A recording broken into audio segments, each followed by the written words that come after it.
He's at it again. And to be quite honest with you, I'm noticing patterns in how he moves and who he targets. This is I think the third black woman he's been targeting. This man has a tendency in this space, at least in this particular race, when it comes to who he chooses to target. And he only tends to target certain people that he feels that he can bully. Ultimately, what I believe. But here he is, in which he's saying that, let's just listen to what she said. There is literally no political white man, that could make this pussy get wet in no kind of motherfucking way, okay? They all are ugly and they all make me sick, so.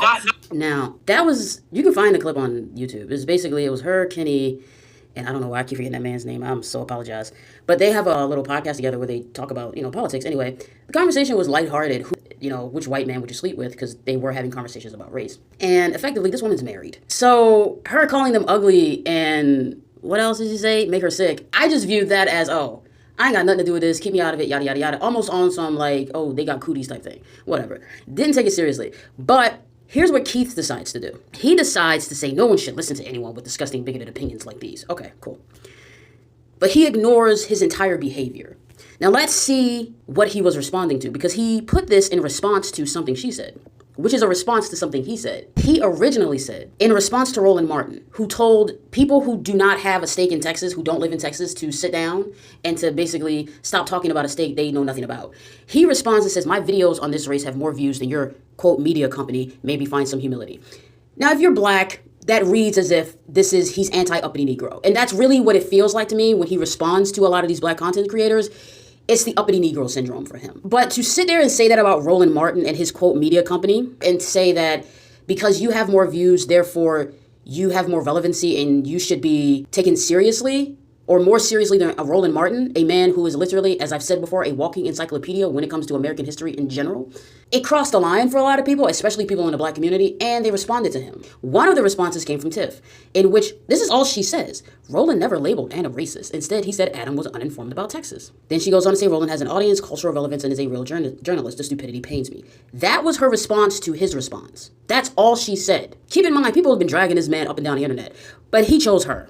Fascinating. And his response to that was to effectively try to portray her as if she's racist or bigoted or whatever, because at the end of the day, he knows he fucked up when he made that original statement about Roland. And he has a tendency to move like I've seen a lot of white racist people move. When you approach them, even with like just basic facts and just like basic reasoning, because they can't really argue against the point that you make, what they choose to do is they try to deflect and they try to shift. And one of the things they love to do is the reverse racism stuff, i.e., oh, you're being racist. I'm not being racist. It's kind of like I need to buffer against these racism attacks, so I'm going to portray you as the racist, despite the fact you said nothing about race or racism or any of that. So now I have to find a way to smear your name in order to cover for my own activities, because it's not about getting cachet with black people. It is about having enough of a buffer so that when white people run across it, they'll be able to do the thing and ignore what the black person is saying. Their understanding of race and racism is very superficial. They think racism is, I don't like so-and-so because they're black. That's not racism. You don't have to like another person. And particularly as it relates to sex and sexuality, you're not entitled to sex from another person either. So if you sit here and tell me you don't want to sleep with somebody because they're black or they're white, to be quite honest with you, I personally genuinely do not give a fuck. The only reason why we have these issues about race was because there were literal laws created around anti-miscegenation and mixing races. If those laws in this system never existed and people were just like, I'm not attracted to certain body types, or I'm not attracted to this particular skin tone, you can even add albinos in the mix, right? I'm not attracted to this particular hair color.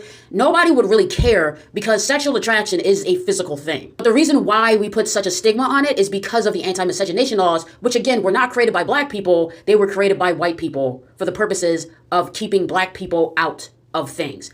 Out of, like, when it comes to like being able to claim any type of ancestry of theirs, that type of shit. So because he himself has a superficial understanding of racism, a lot of white people have a superficial understanding of racism, this is enough for them. So him taking a clip completely out of the context of the conversation and not giving it any context of her being a married woman, and she does respond to him, by the way. He says, as a married woman, this is correct in reference to who I want to get with in politics. When Kenny said Westmore, I said no as well. So there's that. Again, the entire thing was about the fact that she's married and she's not interested in any of these men.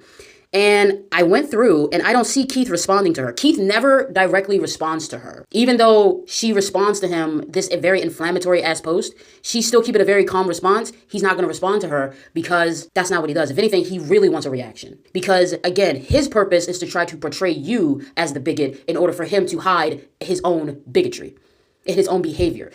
Ever since Crockett got in the race, he's been one of the key figures arguing against her candidacy. And he does not live in Texas. He lives in DC. But he's been one of the main people online actively targeting Jasmine Crockett. He has a weird obsession with Jasmine Crockett. He is one of the main accounts spreading lies and disinformation about Jasmine Crockett and regarding her supposedly calling the Latino community slaves. He's been pushing narratives about how she's too polarizing. A lot of the narratives that have been pushed, he's been one of the main accounts that have been pushing these narratives. And when Black people try to hold him to account and push back against a lot of his claims, he does, again, what a lot of white racist people do. It's, I'm going to shift the discussion, or I'm going to try to gaslight you and manipulate you and pretend I didn't say what I said, or that I didn't have the intent behind what I did. Keith Edwards is a problem. And as time goes on and he keeps making these types of moves, I'm going to see people start to distance themselves from him because he's going to become too toxic. He's moving in that direction already. So inevitably, when they start to distance themselves from him and his influence in this starts to wane, as it will, there's going to be whole postmortems in regards to